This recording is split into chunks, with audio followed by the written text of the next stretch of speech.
আজ গেছিলাম বিয়ের কেনাকাটা করতে, আর কেনাকাটা করতে গেলেই বরের সঙ্গে বেঁধে গেল ঝগড়া। আর কেন বেঁধে গেল তোমরা পুরো ব্লগটা দেখলেই বুঝতে পারবে। তো চলো ব্লগটা শুরু করি।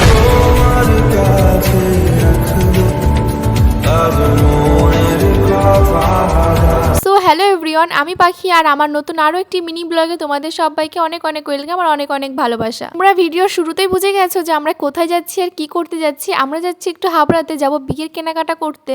আর তোমরা দেখেছো আগের ব্লগে যে দাদাকে আমি আইবুড়ো ভাত খাইয়েছিলাম, তো সেই দাদারই বিয়ে, তো সেই উপলক্ষে একটু ছোট কেনাকাটা আছে, তো সেইগুলোই করতে যাচ্ছি। আর তোমরা ভিডিওর শুরুতেই যেটা দেখলে যে খুব আনন্দে ছিলাম, হাসি খুশি ছিলাম কেনাকাটা করতে যাব বলে, কিন্তু পরে গিয়ে যে পুরো বিগড়ে যাবে আমি একদমই আশা করিনি। আর দেখো আমরা তিনজনে মিলেই বেরিয়ে গেছি। আর আজকে গাড়িতে করে যাব না, আজকে ট্রেনে করেই যাব। দেখো ট্রেনেও উঠে গেছি। আর হাবড়াতে এসে আগে চলে এসেছি মা মনসা আন্ডারগ্রাউন্ডে। আসলে আমি বাড়ি থেকে ভেবেই এসেছিলাম যে মা মনসা থেকেই শাড়িটা কিনবো, কারণ বেশ কয়েকদিন আগে আমি এসেছিলাম, তখন বেশ ভালো সুন্দর সুন্দর কালেকশন দেখেছিলাম, কিন্তু আজকে এসে না আমার একদমই পছন্দ হচ্ছিল না।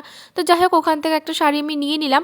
আর নিয়ে চলে এসেছি জুতো কিনতে, সবার জন্য জুতো দেখছিলাম, কিন্তু তোমাদের দাদা ভাইয়ের জুতোটা হয়নি, এখানে ছিল না ও যেরকমটা চাইছিল।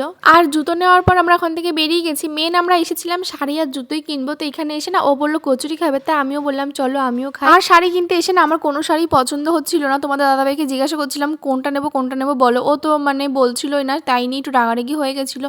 তো চলো আজকে ভিডিওটা এই পর্যন্ত। যারা নতুন দেখছো প্লিজ আমার চ্যানেলটি সাবস্ক্রাইব করে দিও। দেখার জন্য